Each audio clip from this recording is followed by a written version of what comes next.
Entonces, deberíamos preguntarle, por ejemplo, a un comerciante de algún mercado. Yo sospecho que en realidad superaría ampliamente algunos montos teóricos que podrían ser considerados.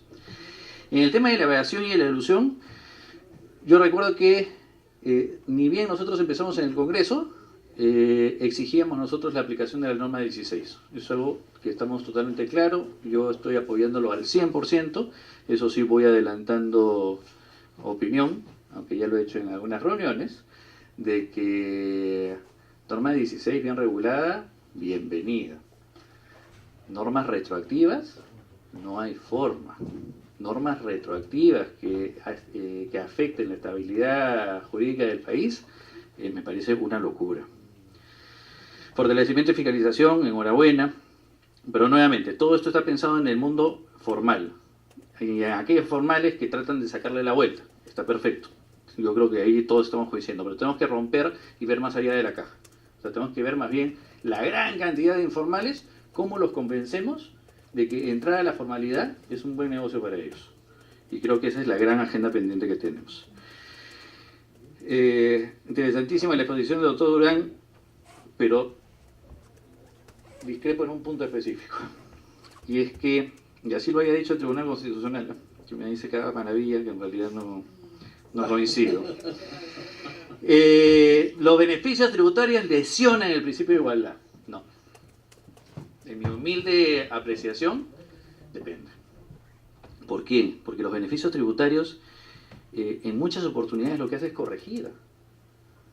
Lo que pasa es que nuestros impuestos, nuestro sistema tributario en sí es bastante ciego. Se aplica sin mirar características, condiciones, y entonces, claro,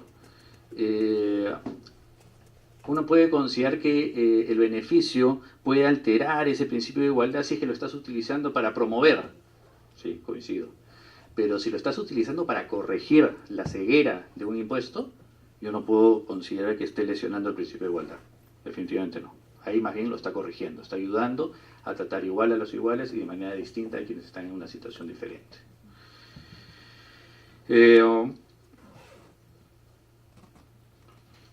Sí, hay que analizar, definitivamente los beneficios tributarios son también políticas de impulso, hay objetivos extrafiscales, ¿no? A veces tenemos que poner dentro de esta balanza, sí, cuánto nos puede costar, pero también qué es lo que se está generando. Puede ser que yo tenga una menor recaudación, o que incluso esté devolviendo, aunque ahí también quiero hacer una precisión, más de la cuenta, pero que hacer eso me está generando una expansión de empleo, o el desarrollo de determinadas actividades o de determinadas o de determinados sectores que para mí hacia el futuro es estratégico que suceda. Entonces, claro, no solamente es un tema de cuánto ingresa y cuánto sale, es un tema también de proyectarse hacia el futuro y qué es lo que se quiere para el país. Los decretos legislativos, tal y como yo lo he podido conversar en aquellas oportunidades en el Ejecutivo quiere tener este diálogo franco, nosotros encantados de la vida de poder mantener una viables los decretos legislativos, más allá si es que nos gustan o no nos gustan. O sea, cada uno tiene su opinión, pero lo que estamos haciendo en la Comisión de Constitución, en el grupo de trabajo, y luego seguramente lo vamos a ver dentro de las sesiones de Constitución, que estamos verificando la constitucionalidad como siempre, ¿no? Si es constitucional, si no es constitucional, si es que está más allá de las facultades otorgadas. Llama la atención temas de retroactividad que asustan mucho, llama la atención que me pongan títulos de impuestos cuando en realidad el contenido es distinto. Pero bueno, eso va a ser justo materia de análisis en las siguientes semanas. Me parece interesante esto de los proyectos de ley, ¿no? Reducción de beneficios tributarios, respecto al tema geográfico.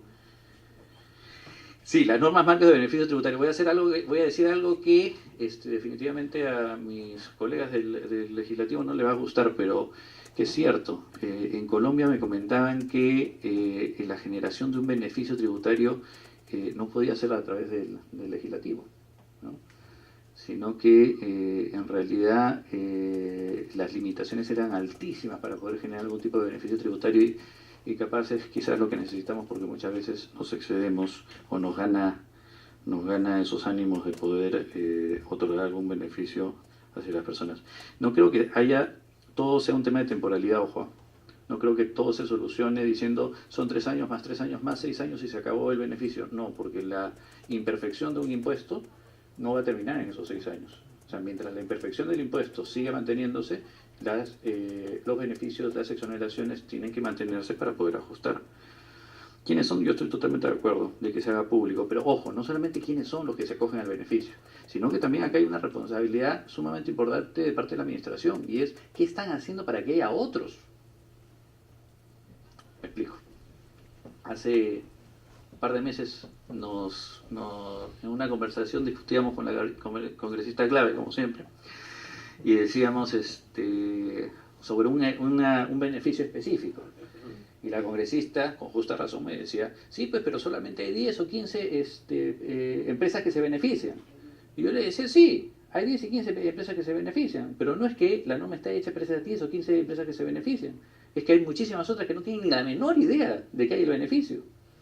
Entonces, no es un tema solamente de, oye, porque son pocos los que se benefician, entonces tenemos que tirárnoslo abajo. No, también hay que preguntarnos, ¿y qué cosas hacemos para que ese beneficio pueda ser conocido de una manera mucho más amplia? Yo, por ejemplo, sí, orgullosísimo, y ya estoy teniendo data nueva de cómo va evolucionando el tema del IGB justo. Y que me doy cuenta de que esas críticas iniciales que habían, después están reflejando lo que nosotros esperábamos, que era que existiera una norma que esté generando resultados positivos. Y claro, yo me pregunto y dicen, oye, ¿cuántas MIPES se están acogiendo? Creo que el dato era algo de 59.000. Poquitísimos. ¿Cuántas MIPES podrían acogerse? ¿Cuál es el problema? No tienen ni la menor idea de que existe el beneficio. Entonces no solamente es un tema de, como les digo, no solamente es un tema de verificar o de transparentar quiénes se benefician, sino de democratizar esa herramienta. Cuando yo estaba en el sector privado, yo siempre decía, claro, el planeamiento tributario lo hacen todas las grandes empresas. Todas. No existe ningún tipo de excepción. Todos tienen su departamento de planeamiento tributario. Y lo que nosotros buscábamos, o lo que yo buscaba, era tratar de esas reglas o de esas fórmulas mágicas, aplicarlas a las chiquitas. Claro, y eso era democratizar, pues decía, si el grande la puede hacer, porque no lo puede hacer la pequeña. Y enhorabuena. Entonces creo que hay que igualar la cancha en ese sentido.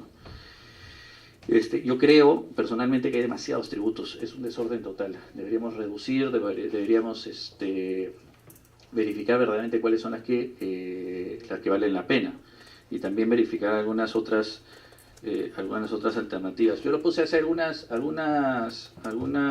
meses ya, cuando teníamos alguna discusión, y lo dejo en la mesa, y me van a disculpar, tengo que retirarme ya a otra reunión, pero voy a revisar la grabación que quede de los comentarios que nos dan. Y es no tengo ni la menor duda. Y ¿por qué no pensamos un poquito más allá? Son temas incómodos, pero ¿qué pasa con el impuesto a las herencias?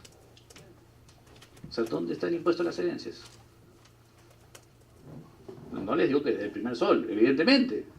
Pero si una persona pues está heredando más de 1 millón de soles, o más de 5 millones de soles, o más de 10 millones de soles, ¿qué pasó?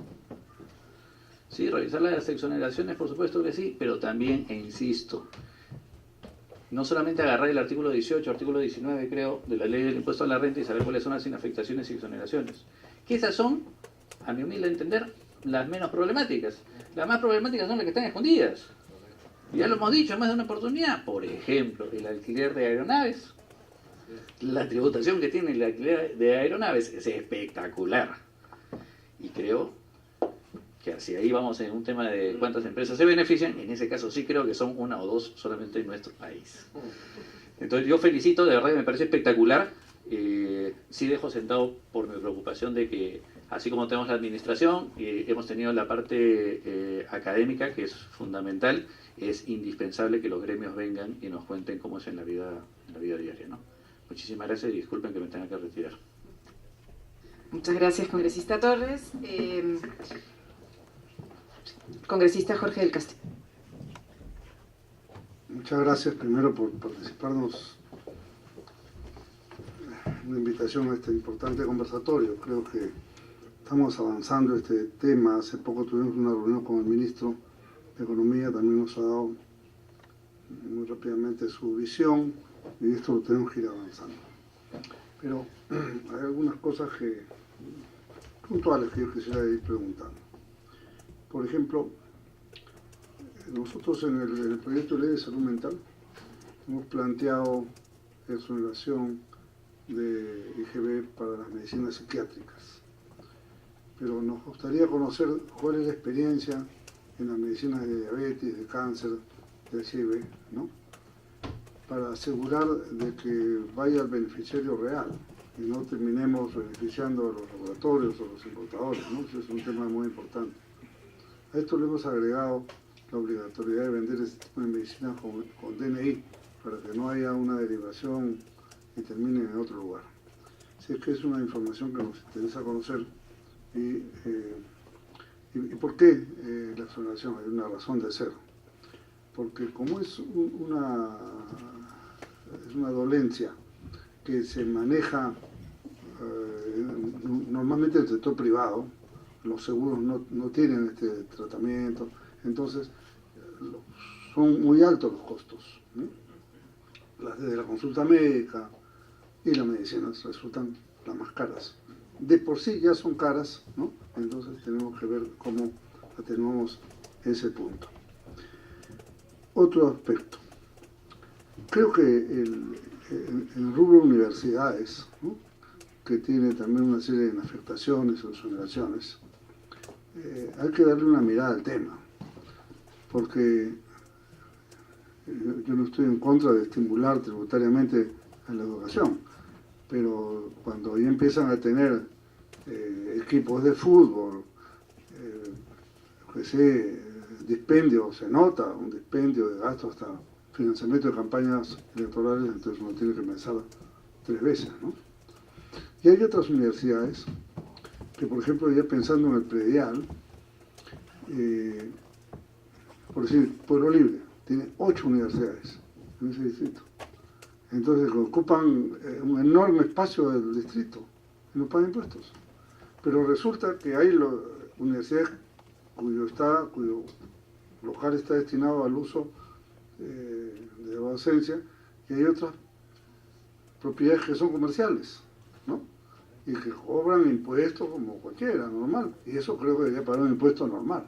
No hay por qué tener una inafectación ahí, ¿no? En el tema municipal, yo soy más partidario, porque las cosas a veces hay que hacerlas con cierta gradualidad, pero más partidario de sincerar el cobro de los arbitrios que aumentar el predial. ¿Por qué? Porque el predial va a la caja única de la municipalidad y el primero que se pone las pilas es el sindicato, ¿no? No porque no tengan derecho, sino porque finalmente es un recurso que termina en el gasto corriente. En cambio, si nosotros mejoramos la cobranza de los arbitrios, eso es un ingreso destinado a los servicios que brinda la municipalidad. Llámese limpieza pública, serenazgo, relleno sanitario, que están absolutamente desfinanciados. Quizás esté financiado 3, 4 distritos de todo el Perú, el resto está en nada. Entonces, y esto se resuelve y lo conversamos, aunque nos dijeron que era inconstitucional, no sé por qué. Pero yo no veo por qué no se pueda formalizar o autorizar legalmente los convenios de los municipios con empresas de servicios que puedan hacerse cargo de la cobranza, del recibo de luz. Me dirán, sí, pero no le pueden cortar la luz. Bueno, pero sí le puedes cobrar con el recibo de luz. No le cortes, pues, no, la sanción no es el corte. Pero evidentemente sí es un mecanismo de facilitación de cobranza, porque no hay forma, si no pagan el predial, menos van a pagar pues, el arbitrio. Y el arbitrio es vital porque, ¿qué reclamamos? Ciudades limpias, Villa María, está el techo de basura. Sí, claro, pero si no, la gente no paga el arbitrio de limpieza pública, ¿cómo lo vas a hacer? Los juegos de azar también tienen una serie de...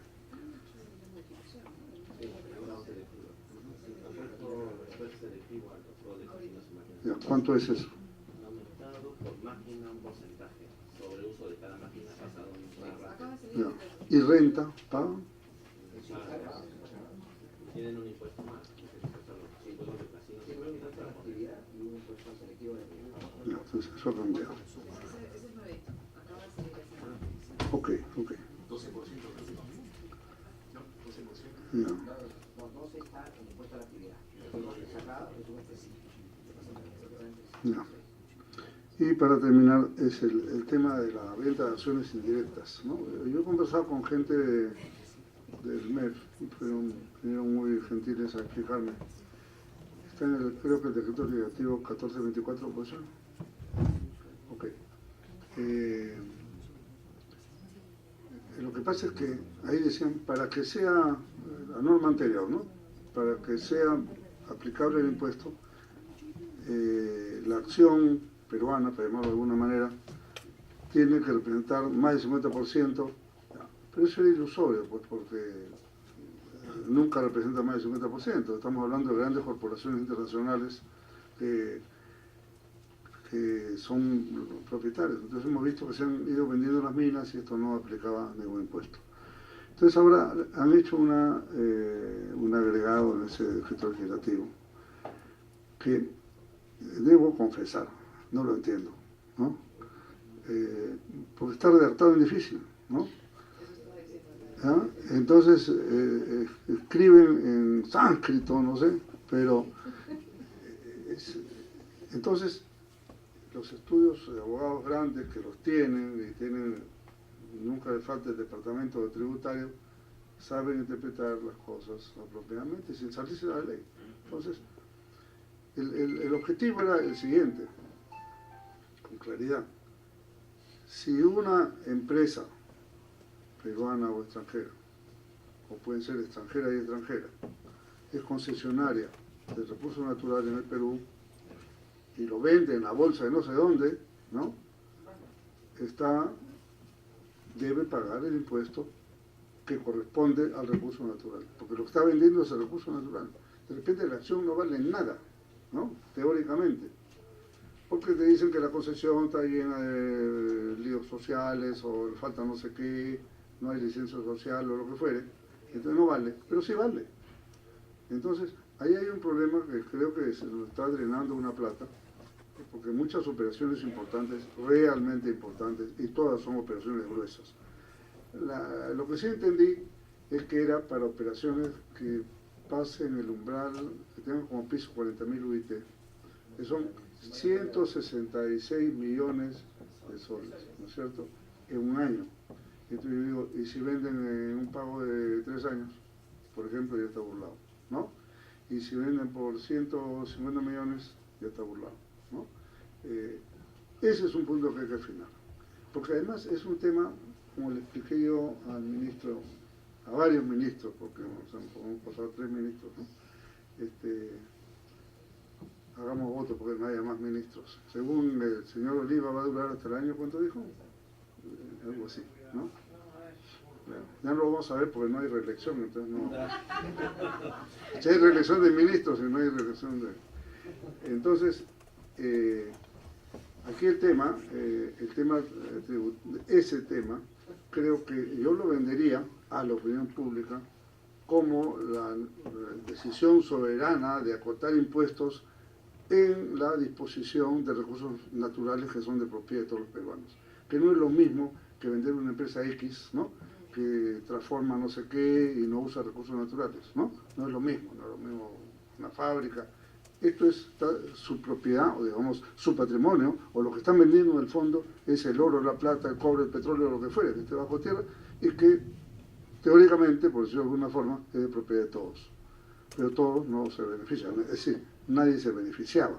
Vamos a ver con esta norma, que necesitamos ahí una explicación. La verdad es que es bien complicado, no sé si era sánscrito o chino, pero es ininteligible, ¿no? Entonces fácilmente se pueden salir por la tangente. Me parece que este es un tema bien importante. Bueno, no quiero cargar más al asunto, sino me parece, y estoy completamente de acuerdo en el tema del retiro tributario, ¿no? de la Amazonía. Pero lo que sucede es lo siguiente, y esto para leernos con claridad a todos. Ha sido justamente en la Amazonía donde ha habido un derroche de corrupción. Entonces, mucha gente piensa ya que darle los 100 millones al gobierno regional puede terminar en una lapidación de los recursos, ¿no? Hay que tener mucho cuidado con eso y muchos controles, porque la verdad, los proyectos de agua, desagüe, y la generación de energía eléctrica, todos proyectos truncos, fracasados, hasta gastar millones en hacer un estudio para llevar un tren a Iquitos, recuerden ustedes, ¿no? Nada de eso se ha cumplido. Todo es haber enterrado el dinero o tirado al río Amazonas. Entonces, es un punto que hay que estudiarlo bien. Por eso yo insistía, no es mala idea vincular parte. Hay dos problemas que yo veo en la Amazonía que son objetivos, dos problemas objetivos, objetivísimos. Uno de enorme impacto social, que es el tema de los mototaxistas, que son la gran fuerza laboral de la Amazonía, la gran fuerza laboral, no hay otra más grande que la de ellos. En Iquitos hay 60.000, en Pucallpa hay 60.000 y vamos dejando plumas así. Y esto era para, con parte del selectivo, ¿no? Financiar el seguro social de ellos. Esa es una alternativa. Y la otra parte sensible de la Amazonía es la frontera del Putumayo. En el Putumayo se nos han metido 54 bases FARC, narco-FARC, ya en territorio peruano. Ya, yo soy presidente de la Comisión de Defensa, y se lo digo, he visto hasta las fotos. Ya están adentro. La Fuerza Armada ha destruido 4, quedan 50. Quedan 50. Y ellos no tienen ni para gasolina para ir a hacer un operativo a la zona. El ejército no tiene puestos que se puedan llamar puestos decentes, tiene covachas, ¿no? La verdad. No hay helicópteros para intervenir. La Marina tiene unas pocas naves. Y hacen un gran esfuerzo, hacen un gran trabajo. Pero, por ejemplo, ¿qué estamos esperando? Que la FARC, los narco-FARC empiecen a hacer en la selva peruana lo mismo que hacían en la selva colombiana, ponerle cupo a las petroleras, primer efecto. Segundo, virtualmente dominar a las poblaciones indígenas de la zona, porque ahí no hay consulta que valga, ahí simplemente los agarran y si no hacen caso los matan, se acabó. Entonces, esa es una frontera altamente sensible y el Estado no la está mirando. Creo que destinar una pequeña parte del recurso que se va a destinar a la Amazonía para defender nuestra propia frontera, que es nuestra propia integridad, a mí me parece vital. ¿Saben cuánto cuesta un puesto militar? El ejército quiere hacer 3, Marisa, quiere hacer 3 puestos. Cada uno cuesta 11 millones de soles. Es biemente equipado. Es nada. Es nada. O sea, le podrían dar con el 10% de lo que del abono del cheque a la Amazonía, el 10% le permitiría construir un puesto por año.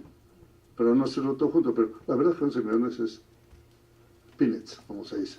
Entonces, este es un tema de alta sensibilidad y yo veo que el Putumayo es el siguiente Brian. ¿Cuánto le cuesta el Brian al Perú hoy? ¿Saben cuántos soldados hay en el Brian? ¿Cuántos militares hay en el Brian? 7.000. 7.000. O sea, el ejército completo, más policía, marinos y aviadores. Más helicópteros, aviones y todo lo que se pueda. 7.000 para terminar con 300.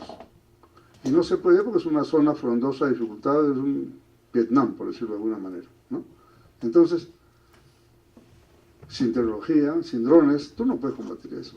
Los matan como palomas a nuestros soldados, a cada rato de muertos. ¿Por qué? Porque están caminando por ahí, les van de los cerros y los matan. Si tuvieras drones, que no cuestan nada, ¿no? Esa desventaja del riesgo personal lo eliminas. Bueno, el Putumayo está en camino de ser un nuevo Brian, y más grande, y más alejado. Entonces, está en manos de los que pensamos este conjunto de cosas, esta visión nacional.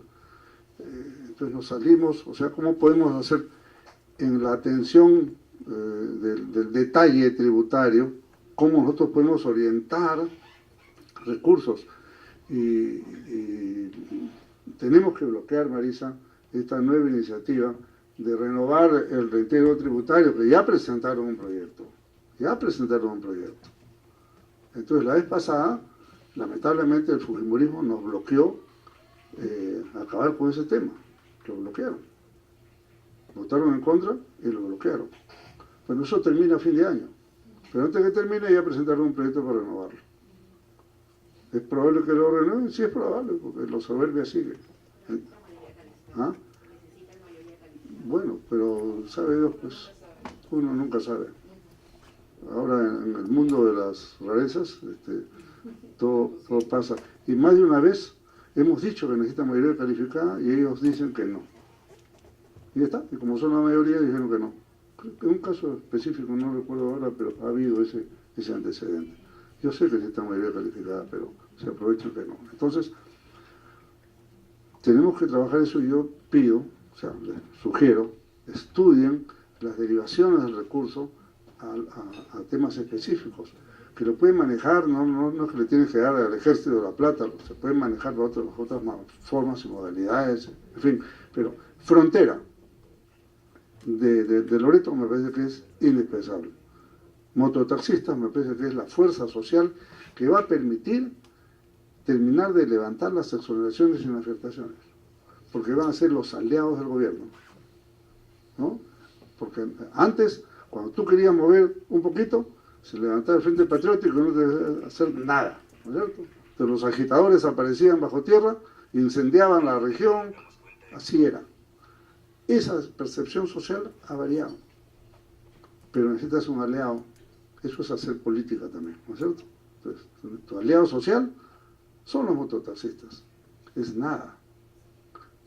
Yéndome más allá, todos los que van en Quito saben que hay un nivel de contaminación sonora, ambiental en general. Defendemos la Amazonía, pero hay una forma de defenderlo.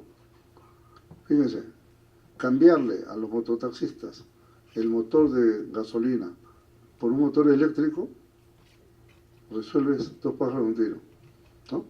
La contaminación del hidrocarburo y la contaminación sonora, que es terrible en Quito. El que vive en Quito sabe que eso es como un moscardón que está todo el día caminando por la ciudad. Es así. Es cosa de pensar en grande, es lo que quiero decirles, pensar más allá de la cosa burocrática, decir, mira, vamos a eliminar esto y le damos a la región, y después viene un presidente regional y se tira plata, que es lo que ha pasado en los últimos tiempos, en esa región específicamente, amén de otras. Pero sería una candidez darle plata a una organización que, como vemos, no sé quién habrá sido elegido, no estoy hablando de nadie en particular, estoy diciendo lo que ha pasado en los años recientes, al margen de cualquier partido que pueda pertenecer, pero eso es lo que ha sucedido. Entonces necesitamos prevenir antes que lamentar. Disculpen la extensión. Gracias, congresista del Castillo. Yo tenía algunos comentarios puntuales para los expositores, que después les vamos a dar un espacio también para poder comentar lo que se ha dicho. Pero antes de eso, comentarle al congresista del Castillo que el día de ayer se presentó un estudio sobre el impacto del IGB en remedios en cáncer. Y precisamente uno de los temas que pudimos ver el día de ayer es cómo, y es algo que ya hemos conversado con el congresista del Castillo y sería bueno preguntarle al MEF si es que se ha evaluado, cómo lo que ha terminado ocurriendo en Perú es diferente a otros países, porque nosotros acá tenemos una política de quitamos el IGB, pero no hay ningún tipo de mesa de exigencia, ni negociación, ni nada del Estado con las farmacéuticas para fijar un precio que puede entrar al mercado para beneficiar a los usuarios. Entonces, ¿qué cosa es lo que hemos encontrado? Es que no pagan el IGB las farmacéuticas que producen y que venden remedios para cáncer en Perú, pero el precio de los remedios de cáncer en el Perú están igual o por encima del precio de otros países. Entonces, lo que está ocurriendo es que hay un porcentaje que dentro de la deuda, o cómo se llama, el gasto tributario no es muy grande, pero que sí significa un ingreso importante para estas empresas y no supone ningún beneficio para los familiares. Entonces, ese punto, cuando recién vino el estudio, lo tiene el Grupo de Justicia Fiscal, podemos pedir que nos lo alcancen para entregárselos, para que lo puedan analizar, Jorge, porque Cuando recién vino ese punto a mi despacho, nosotros decíamos, no, con el tema de cáncer no nos vamos a meter. La gente tiene derecho, en un país como el nuestro, donde no tenemos un sistema de salud que garantice realmente la salud de los peruanos y las peruanas, no podemos meternos en contra de beneficios que en el fondo, en teoría, deberían beneficiar a quienes tienen y padecen ese tipo de enfermedades crónicas. Pero lo que acabamos de ver por el resultado del estudio que se ha hecho es que en realidad los precios no han bajado, y lo que estamos haciendo es generar mayor renta para las empresas que venden y producen medicina para personas en cáncer. Entonces, sí sería bueno darle una mirada, porque o empieza a haber alguna política de control de ese tipo de beneficios, es decir, si no se va a pagar un IGB, tiene que haber algún tipo de control de parte del Estado para ver cómo es que se van a vender, sobre todo temas de medicinas, o busquemos algún mecanismo de subsidio directo, o sea, veamos de qué manera se puede aplicar el subsidio directo. Una de las cosas que nosotros creemos es el pensar en una estrategia diferente, es decir, sí necesitamos equiparar el piso, porque sí es verdad, y en eso sí coincido con el congresista Torres, que no todo el mundo está en igualdad a la hora de entrar a competir o a la hora de entrar frente al mercado. Pero el aplicar subsidios, por ejemplo, hace poco hemos ampliado un año el subsidio al libro. ¿Te acuerdas la discusión que tuvimos en la Comisión de Economía? Y es verdad que existen un conjunto de imprentas, un conjunto de pequeñas editoriales, regionales, nacionales, alternativas, que están intentando salir al mercado y que sí necesitan algún tipo de beneficio.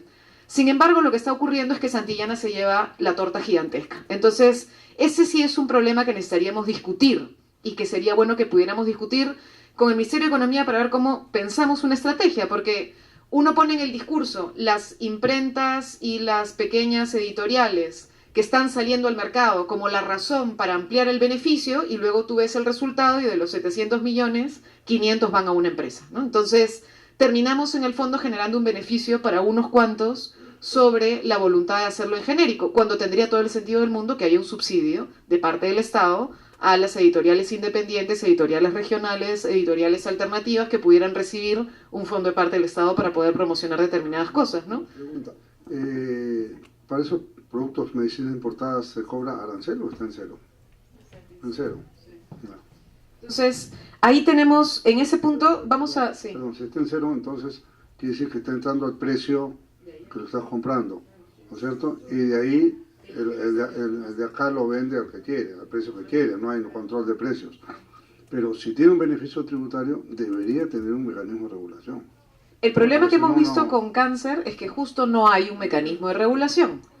Sí. Mire, lo que pasa es que un problema que tenemos nosotros, los beneficios tributarios, es que nos llegan las propuestas del Congreso y nosotros tenemos muy pocas semanas para responderles. Y muchas de estas propuestas se hacen con buenas intenciones, pero ignorando cómo funciona el mercado.